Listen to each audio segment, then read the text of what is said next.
네, 반갑습니다. 철강금속 섹터 담당하고 있는 박승봉입니다.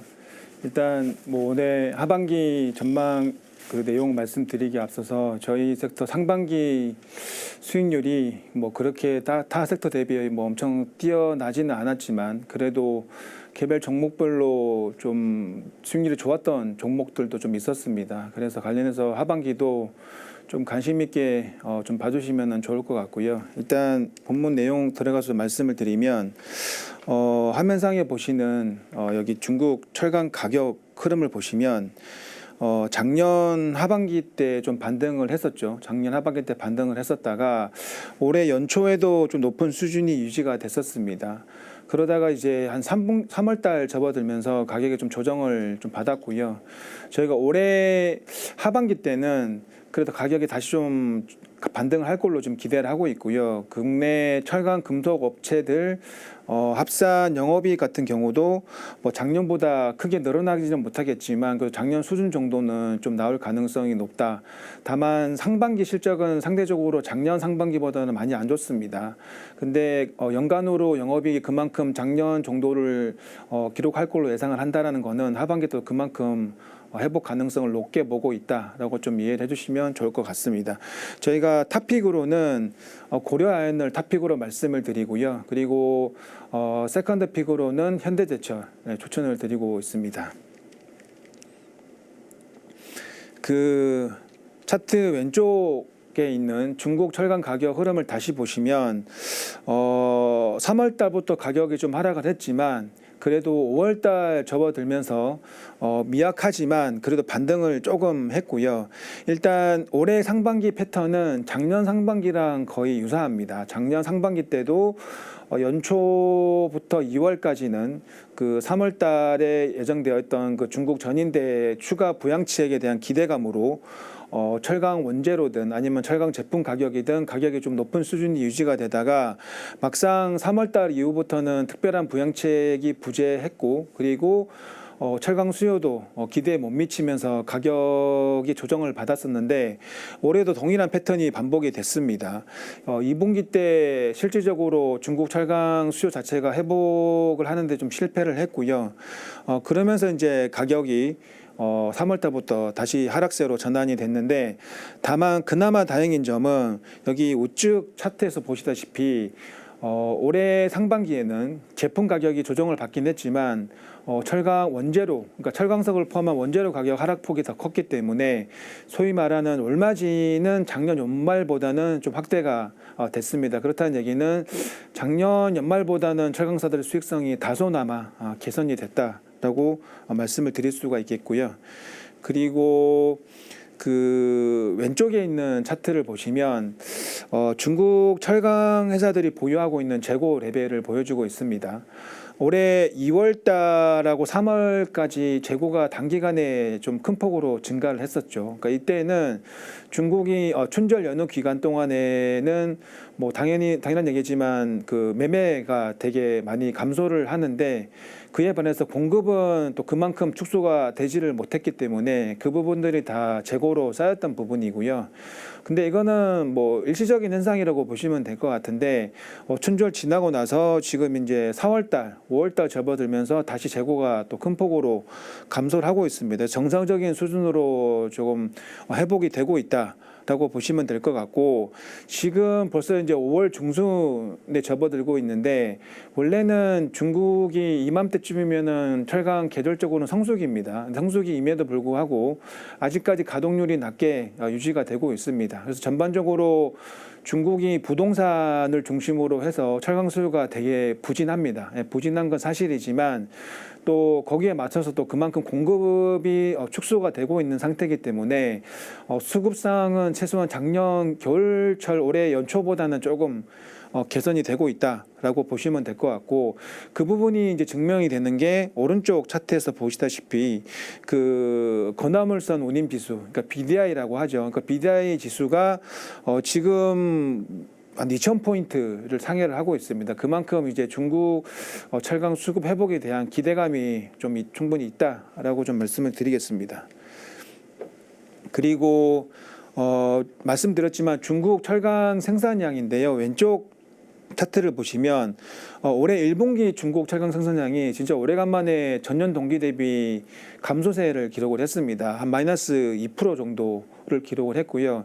4월 달도 최근에 데이터가 발표가 됐는데 4월 달도 감소폭이 좀 컸습니다. 그래서 지금 4월 달 누적으로는 거의 한 3% 이상 생산량이 지금 축소가 됐고요. 이게 아무래도 작년 연말하고 올해 연초부터 해가지고 마진이 워낙 철강사들이 악화가 되었기 때문에 그런 부분 때문에 이제 가동률을 낮게 가져가면서 생산량이 축소가 됐다라고 보시면 될 것 같고요. 그리고 그 중국 발개위에서 올해 같은 경우 탄소 배출 감소에 중점을 두고 조강 생산량을 규제를 하겠다라는 입장을 이미 표명을 했습니다. 그래서 하반기 때도 중국 철강 생산량이 큰 폭으로 증가할 가능성은 제한적이라고 저희가 예상을 하고 있고요.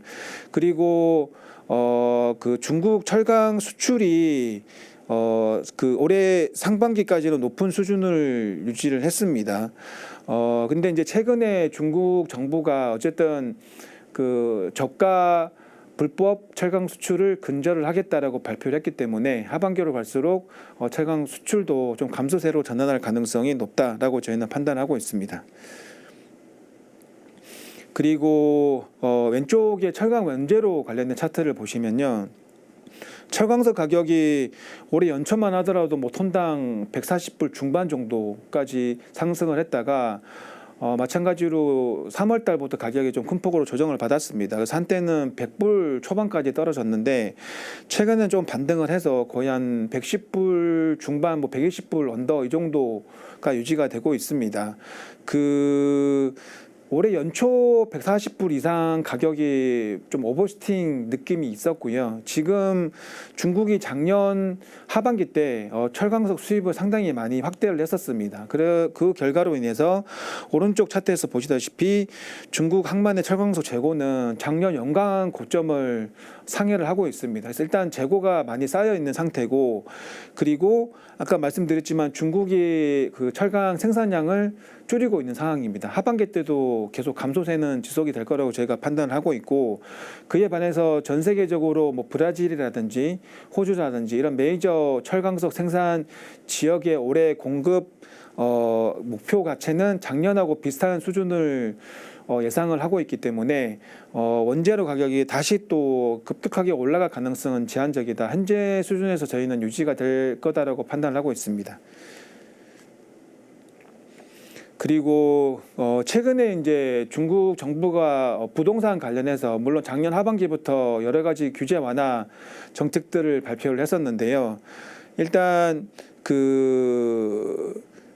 여기 중국 오른쪽 차트를 보시면 중국 주택 시장 자체가 이미 4년 동안 좀 많은 조정을 진행을 했었습니다. 그러니까 뭐 부동산 개발 투자 같은 경우는 이미 고점 대비 한 40% 정도가 빠져 있는 상태고요. 그리고 중국이 어쨌든 최근에 주택 재고 감축을 핵심 목표로 제시를 했었습니다. 그리고 공급자 문제 완충과 대도시 구매 제한 철폐 제도 등을 발표를 했기 때문에 저희가 올해 하반기 뭐 중국 부동산 시장이 의미 있게 반등을 한다라기보다는 최소한 상반기 때 저점에는 거의 근접을 했다라고 저희가 판단을 하고 있고요. 그리고 인프라 같은 경우는 상대적으로 양호한 수준을 계속 유지를 했고, 그리고 올해에도 지방채 발행 규모라든지 지방채가 이제 2분기부터 본격적으로 발행이 될 예정이고, 그리고 그 중국이 제조업 설비 투자를 공격적으로 하기로 이제 정부에서 발표를 했기 때문에 뭐 제조업 설비 투자라든지 그다음에 인프라라든지 이쪽은 상대적으로 높은 수준을 올해 하반기 때도 유지할 거라고 예상을 하고 있고, 그리고 하반기 때는 저희가 지준율이라든지 그다음에 뭐 기준금리 이런 유동성 확대 정책도 추가로 발표될 가능성을 높게 보고 있는 상황입니다. 그래서 저희가 중국 연간 철강 수요는 여기 지난 3년 동안에 거의 고점 대비 한 15% 정도가 감소를 했죠. 거의 연간 5% 정도씩 빠졌었는데 올해는 큰 폭은 아니지만 그래도 오래간만에 소폭이나마 플러스 전환될 걸로 보고 있고요. 다만 이게 반기별로 저희가 나눠서 봐야 되는 게 상반기까지는 수요가 별로 안 좋습니다. 근데 이제 아까 하반기 때는 수요가 좀 살아나면서 연간으로 거의 플랫 이상의 철강 수요를 기록을 할 거다라고 제가 예상을 하고 있고요. 그에 반해서 이제 공급이 작년에 중국 철강 생산량이 소폭이긴 하지만 3년 만에 플러스로 전환을 했었습니다. 근데 올해는 다시 이제 마이너스로 전환될 가능성이 높은 게 이미 4월 누적으로 3% 정도 마이너스를 기록을 하고 있는 상황이고, 그리고 발개위에서 이제 올해 그 에너지 집약도 감축 목표를 지난해 대비 더 공격적으로 설정을 했기 때문에 그 철강 감산에 대한 규제는 하반기 때 좀 강화가 될 가능성이 높다라고 보고 있기 때문에 올해 연간 철강 생산량은 감소세로 전환이 될 거다라고 제가 예상을 하고 있고요. 그래서 철강 업체들 실적은 이제 상반기보다는 하반기 때 조금 개선될 가능성이 높다라고 보고 있습니다. 근데 어쨌든 저희가 최근에 탑픽으로 말씀드리는 종목은 이제 고려 아연을 탑픽으로 말씀을 드리고 있는데요. 오른쪽 차트를 보시면 고려 아연의 메인 품목인 아연이라든지 금이라든지 이런 가격들이 상당히 많이 올랐습니다. 금은 뭐 익히 알고들 계시겠지만 사상 최고치를 지속적으로 4월 달부터 경신을 하고 있는 상황이고, 아연 가격도 최근에 단기적으로 좀 많이 상승을 했습니다. 그래서 2분기, 3분기 실적이 생각보다 좀 많이 잘 나올 거라고 제가 예상을 하고 있고요.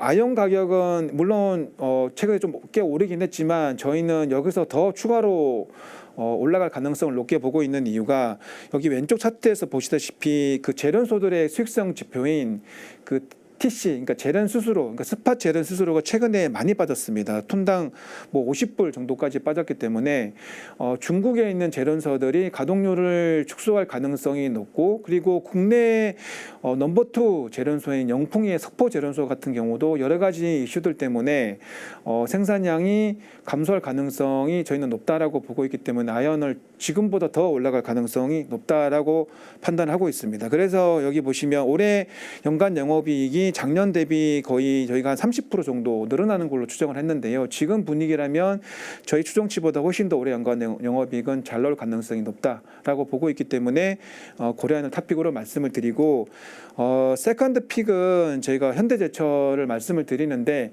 현대제철은 봉영강 쪽 국내 수요가 되게 많이 안 좋습니다. 봉영강 수요가 안 좋으면서 왼쪽 차트에서 보시다시피 봉영강 가격도 많이 하락을 했고요. 근데 그럼에도 불구하고 일단 하반기 때 만약에 저희 예상대로 중국 철강 가격이 상승을 하게 되면 아무래도 봉강을 제외한 나머지 제품들 가격도 같이 상승을 할 걸로 보고 있고, 현대제철은 여기 그 PBR 밴드상에 보시면 거의 최하단에 있습니다. 0.2배 정도에 불과하기 때문에 충분히 중국 가격 상승에 따른 레버리지가 있지 않겠느냐라고 좀 말씀을 드리겠습니다.